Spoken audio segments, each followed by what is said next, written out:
చేసుకోవాలి కదా, అసలు దొంగతనమే మేము చేయలేదని అంటుంటే నాకు దానికి కాలింది ఒకటే మీరు దొంగతనం చూడడం చూసానని చెప్తాను. అయితే అయినా కూడా ఒప్పుకోవాలని రూల్ ఎక్కడ ఉందిరా? అవునమ్మా, నేను చూసినప్పుడు నేను నీ టీమే అన్నప్పుడు మీరు నాకు చూసి గేమే దొంగతనం కదా.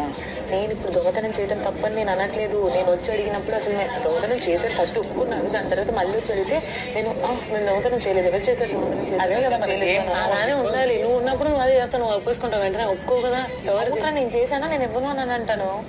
నేను అలా అంటాను. ముందు ఒప్పుకున్నారు కదా, మరి ముందు ఎందుకు ఒప్పుకున్నారు? నేను ఊరికే నేను చెప్పాను, నేను నా దగ్గర ఉన్నాయి మొత్తం నేను చెప్తా, నేను బరాబర్ చెప్తా. అది నేను అదే అన్నా. ఇప్పుడు అయితే ఏం చేయలేదు. తెలుసు, నేను అదే అంటున్నా. సుమనన్న నాతో ఒప్పుకున్నాడు, సుమనన్న నాతో ఒప్పుకున్నాడు. ఒప్పుకొని మీరు బాత్రూమ్ లో పెట్టారు అని చెప్పాడు, అది ఒప్పుకున్నాడు. దాని తర్వాత లేదు లేదు నాకు తెలియదు, అసలు దొంగతనమే చేయలేదు నేను అని అంటున్నాడు. 40% చేయలేదు ఇస్తాము. కానీ ఏంటంటే ఇప్పుడు